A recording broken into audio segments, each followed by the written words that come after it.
Charlie, would you like to say hi to the people? Charlie and I are hanging out, relaxing on this Sunday afternoon on this winter day that's very cold, very rainy, and very gray. Not ideal to be out on the homestead or in the garden, but it is the perfect day to do some things in the kitchen. So my kitchen will soon be alive with tastes and smells and doing one of my favorite things, and that is making soup. Dan asked if I might be willing to do a video on making soups. And I thought, hey, this is a great idea because there are so many things I love about soups. Creating your own, making your own recipe according to what you like, what your family can eat, leaving out things that you can't eat. So easily affordable because it stretches all my ingredients for more days if I put those things into a soup.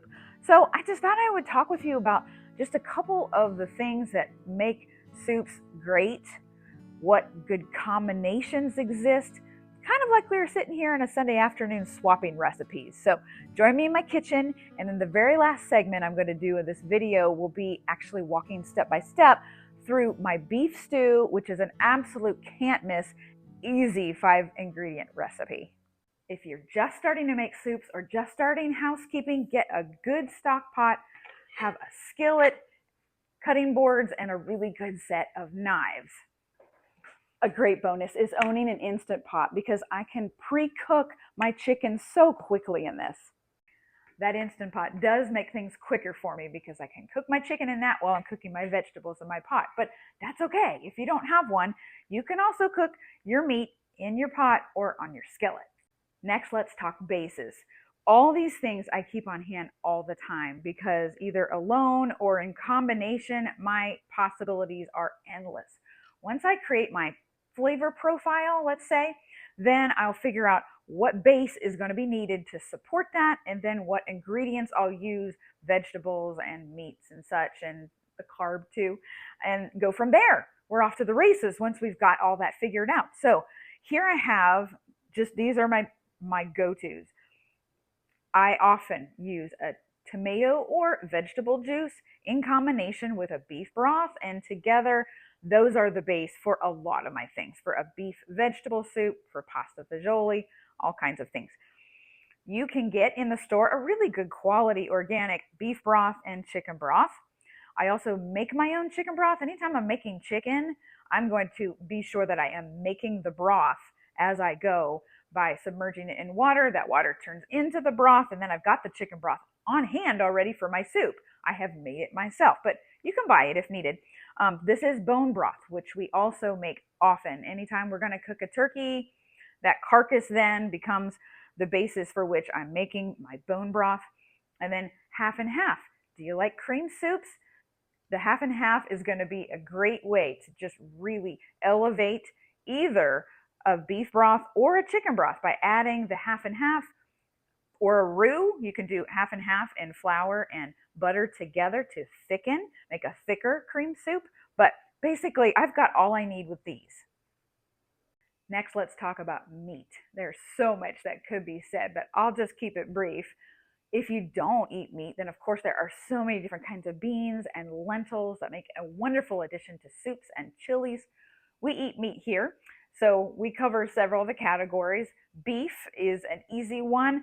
Ground beef, I love to just brown it up in the skillet and then throw it into my soup last minute after the vegetables and the carbs are already cooked. Roast is an easy one. You get the shredded beef. What I do is I'll put, first thing in the morning, I'll put a roast into my crock pot, submerge it under beef broth, and let it slow cook for 8 hours. Then when the rest of my stuff is ready in the soup pot, then I take out that roast, which is now fork tender, and shred it up and put it in with some mixed vegetables and potatoes, and it's delicious. Pork. I don't do a lot, but bacon is amazing. I have a creamy chicken rice soup that I throw bacon in for a little extra flavor. Delicious. Then there's chicken and turkey. This is one of my favorite things to can, quite honestly, because I can get such good deals at certain times of year on chicken breasts, or a whole turkey, and we'll cook that up. We'll put it in the pressure canner and we'll save that for another day where Maybe I don't have a lot of time to make my dinner, to make my soup. And so I will grab this and put it in with some vegetables that I've cooked up quick, and it soup before you know it. So that is a helpful thing to do. Pressure canning for future soups. Then what about regionally in seafood and things like that, where maybe that is what is available, readily available, that is fresh and a delicious addition to your soup. So many good meat choices. Another thing to touch on about the meat is that this is truly where the money savings is big. If I bought a pound of ground beef, there are 4 of us in the family when our daughter is home from college, and 1 pound of ground beef would make 4 hamburger patties, and that is one meal, one main dish, and that's it. If I put it in a soup, then that's going to last me 2 or 3 days because I have stretched this out into incorporating it with a bunch of other things, and that main dish grows larger and my meat stretches further. My canned ground beef is now warming on the stove, so let's talk a minute about vegetables. Oh, the endless possibilities. I can't even name them all. And it really might depend on your region, where you live, what's popular, what grows well. Speaking of which, one of our favorite things to do for soups is to use whatever's in season. Whatever's coming in from the garden, I'm using in soups. Take, for example, asparagus. I love chicken, rice, and asparagus all in a chicken broth with some herbs and some salt.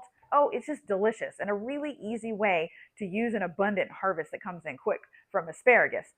Now, mirepoix, you may have heard of it, fancy term from the French. That's carrots, celery, and onions all diced together and cooked up in a fat to add into a soup. I love that, with the exception of onions. I can't personally eat onions, but that's why I often make my own soups so that onions aren't in it. But that you can do as a nice base, adds the color, adds the flavor, adds just a really great extra pop in your soup. But for me, I add carrots and celery to a lot of things. Then there's zucchini, green beans, corn, peas. Oh, so many things. What is going to go well with what you've already decided as your base and as your meat? And go for the vegetables and get them cooked up in the easiest way, usually which would be in the base of your soup, diced. If there's another way to do it and you've found a good recipe, just go with that. Let's talk about carbs. That's something I love to add to soups because thankfully all 4 of us can eat carbs. If you can't eat gluten, then there are probably some other options for you. Our main 3 carbs are potatoes, rice, pasta. So if you can't eat nightshades, then stay away from the potatoes, but add pasta or rice. If you can't have gluten, then hopefully you can still have rice or maybe potatoes. But this just stretches everything further. Stretches your dollar further because carbs tend to be less expensive. They're more filling. You don't have to have a ton of them in your bowl to make it a very satisfying part of the meal. So I go with all organic, folks. I just think that that's important. You'll see that I'm cutting up my potato with the skin on, and that's because I trust it a little bit more that it's an organic potato. We do grow potatoes as well. We grow regular white, red, and sweet potato, but unfortunately right now we're out, so I purchased these and they're organic. So I feel good about keeping the skins on. I like to have the skins in with my soup because they are loaded with minerals and vitamins, so it's good for you. So potatoes, rice, pasta. Are any of those a good thing to add in to the meat you chose and the vegetables you chose? If so, then you're going to consider how you need to cook them. I tend to cook my pasta or my rice separately from my soup, mostly because they can get a little squirrely. And if you overcook rice or overcook pasta in soup, then it just gets kind of gross and slimy and everything's just too soft and mushy. So I have much more control if I cook them separately in a little pot and then add that in to the vegetables and my base. So what am I making now? Well, I made up a shepherd's pie soup. I used to make shepherd's pie a lot. Loved that. It's a fantastic recipe with the layers of the meat and the vegetables and potatoes. And then, well, in my version, you put a really great creamy gravy over it. So instead, I turned that into a soup idea. So I've got my diced potatoes. I'm going to cook them in my base, which will be the beef broth. While this is filling, let me tell you one extra hint as far as needing to stretch your dollar. Don't be afraid of using water to double your base if you need. A lot of times when I make chicken noodle soup, I'll do the broth, the chicken broth, and then I'll find that I'm a little short on the liquid amount that I need for the soup, and I'll just add another cup or two of water because you're still going to get a lot of the flavor from the broth you already had and from the ingredients, including the chicken in it. So I'll just add water. So hopefully that helps you a little bit in, again, stretching your dollar. So now we've got this is going to cook. I'm going to make sure these potatoes get tender, and then I'm going to add some corn. I'll add the ground beef that is already finished because it came out of the can already browned and cooked. And then I'm going to add a few things at the end. One more thought on flavor I want to give you while these potatoes are cooking. I have come to love a combination and a marrying together of sweet and savory. Currently, one of my favorite soups to make, especially when it's sweet potato harvest season, is something that I made up called harvest soup, which is so easy, but it is the combination of sweet potatoes, carrots, apples, and a sausage. So that sausage has all of the savory herbs and spices and some black pepper in there. Marrying that with the sweet of carrot and sweet of apple is absolutely delicious. So give that some thought too. Do you like sweet and savory together? How can you play with that idea in your soups? Don't forget the herbs and spices. I've got a collection here of things that we grow, some things that we can't grow, and in here is all the flavors that we love best so that we're going to really elevate our soup to be the flavor profile that we're after. Okay, this soup is pretty much done. I added the spice blend that I had in mind for this one. So that was salt, pepper, parsley, dill, and garlic powder. Now, side note on those herbs and such. When I use garlic cloves fresh, which I use most of the time, I can go ahead and put those in while everything is cooking. But when I'm going to use herbs, you don't want to boil herbs because you're going to lose the nutrient value from them. So then what I do instead is I add them last and just allow that soup to simmer a little bit longer and let the flavor really infuse in that. And then I put in about a cup, I think maybe a little bit more of the half and half, because my idea for this shepherd's pie soup would be that it would be a cream base to kind of mimic the gravy that I used to put on top of the shepherd's pie. So that's it for this soup. I'm going to send you now over to a segment I did where I made beef stew. 5 ingredients, super easy. You're going to love it. This is my beef stew recipe. Oh, hot and savory and filling. My family loves it. It's easy to make. And I love that this is the perfect meal to take to somebody. If I sign up to take a meal to someone who has had surgery or just had a baby, this is perfect for that because it's easily transportable. It is easy for them to reheat on their end, and just in case it's needed, it's gluten-free. There are only 5 ingredients in this recipe, which is why I wanted to share this one with you. Piece of cake, right? 1 pound of stew beef, 1 pound of organic baby carrots, and about 2 pounds of your favorite kinds of potatoes, 14 ounces of vegetable juice, and then 3 tablespoons of dried powdered tapioca. That's the secret ingredient because it thickens things up really nicely. You may want to add some extra pizzazz. I certainly do. So I add salt and pepper and oregano. Feel free to add anything that you would like to jazz it up a little bit. So the only downfall of this recipe is the amount of time that it takes.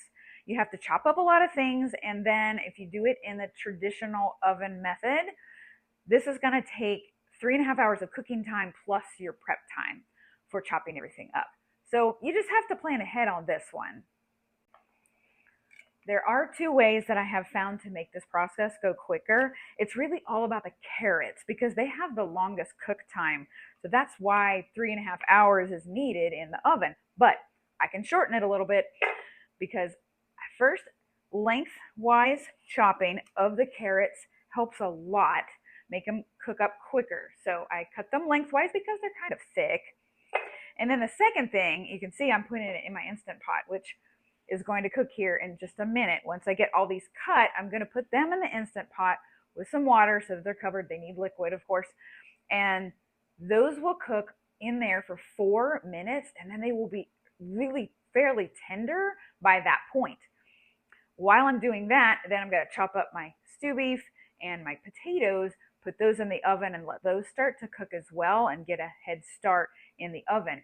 But really doing those two things for my carrots has helped, just as an extra hint for you.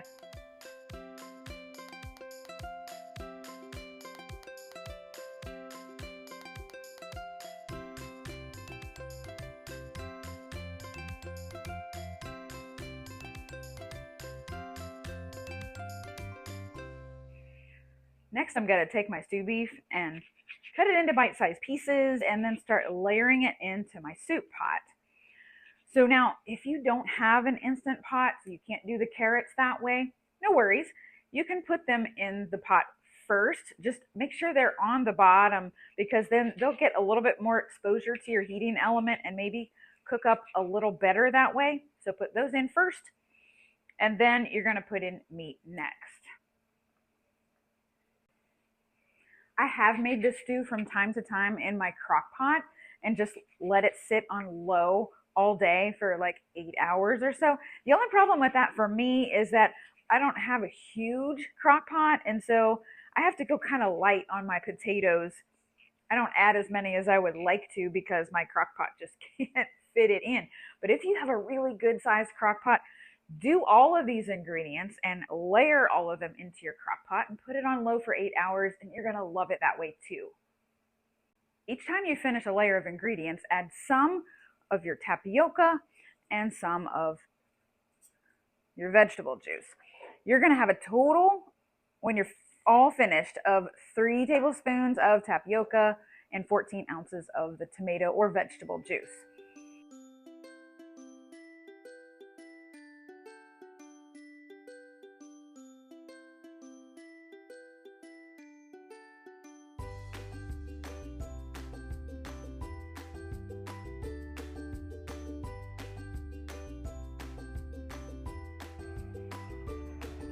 Into the oven on 325. Final thoughts on the beef stew. Stir once an hour. You're really going to want the juice and the tapioca to connect with each other and turn into this thickener that bathes everything else as you stir it once an hour. And then for the cooking time, it depends on what you're doing with your carrots.